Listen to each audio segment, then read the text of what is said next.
जयपुर शहर में सार्वजनिक परिवहन के साधनों जैसे ऑटो, रिक्शा और बसों में यात्रा करने वाली महिलाओं के लिए एक महत्वपूर्ण चेतावनी जारी की गई है। शहर में एक संगठित गुजराती महिला गिरोह सक्रिय पाया गया है, जो विशेष रूप से सार्वजनिक वाहनों में सफर कर रही हैं, महिलाओं को अपना निशाना बना रहा है।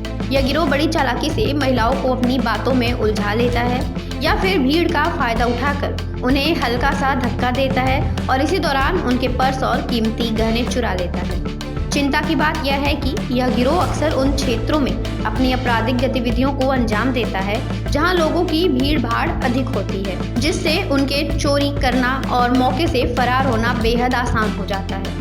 इस गिरोह के काम करने का तरीका भी काफी संगठित है। गिरोह की महिलाएं अक्सर आगे रहकर चोरी की वारदात को अंजाम देती हैं, जबकि उनके पुरुष साथी आसपास रहकर उनकी मदद करते हैं। ये महिलाएं भीड़ भाड़ वाली जगहों पर यात्रियों को, खासकर महिलाओं के बीच घुल मिल जाती हैं और फिर मौका मिलते ही उनका सामान उठा लेती हैं। चोरी किए गए सामान को तुरंत गिरोह के पुरुष सदस्यों को सौंप दिया जाता है, जो फिर इस चोरी के माल को दिल्ली और अहमदाबाद जैसे बड़े शहर में ले जाकर बेच देते हैं। हाल ही में विधायकपुरी थाना पुलिस ने इस गिरोह की 4 महिला सदस्य अंजनी उर्फ पखुंडी, सुशीला, पिंकी और वसंत को गिरफ्तार करने में सफलता हासिल की थी।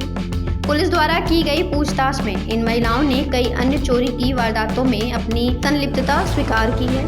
पुलिस अधिकारियों का कहना है कि इस गिरोह के सदस्य लगातार शहर के अलग अलग हिस्सों में सक्रिय रहते हैं और भीड़ भाड़ वाली जगहों का फायदा उठाकर अपनी आपराधिक गतिविधियों को अंजाम देते हैं। इसलिए सार्वजनिक परिवहन का उपयोग करने वाली महिलाओं को विशेष रूप से सतर्क रहने की आवश्यकता है। ऑटो चालक से भी मिली जानकारी, गैंग के सदस्य कुछ ऑटो चालकों को भी अपनी योजना में शामिल कर लेते हैं। यह ऑटो चालक चेहरा देखकर और रहन सहन देखकर सावरियों को कम पैसे का लालच देते हैं, जिससे सावरियां उनके साथ जाने के लिए तैयार हो जाती हैं।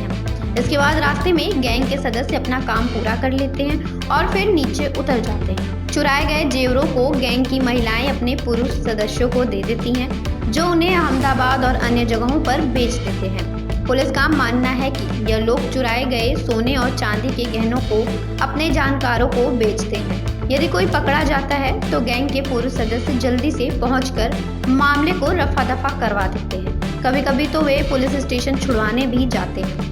जयपुर पुलिस ने आमजन से अपील की है कि वे बस स्टैंड, रेलवे स्टेशन और भीड़ भाड़ वाले स्थानों पर अपने सामान और गहनों का विशेष ध्यान रखें। पुलिस ने यात्रियों से यह भी कहा है कि वे अनजान व्यक्ति के साथ ऑटो या बस में यात्रा करने से बचें। शहर में इस गैंग की सक्रियता को देखते हुए पुलिस ने निगरानी बढ़ा दी है और लोगों से सतर्कता बरतने की सलाह दी है। गुजराती गैंग की 4 महिलाओं को गिरफ्तार किया जा चुका है। पूछताछ के बाद और कार्रवाई की जाएगी। ऑटो रिक्शा में बैठने से पहले ऑटो के नंबर प्लेट की फोटो खींच ले। कोशिश करें कि अगर किसी के साथ शेयरिंग में जा रहे हैं तो सावधानी रखें। शक होने पर तुरंत पुलिस को सूचित करें।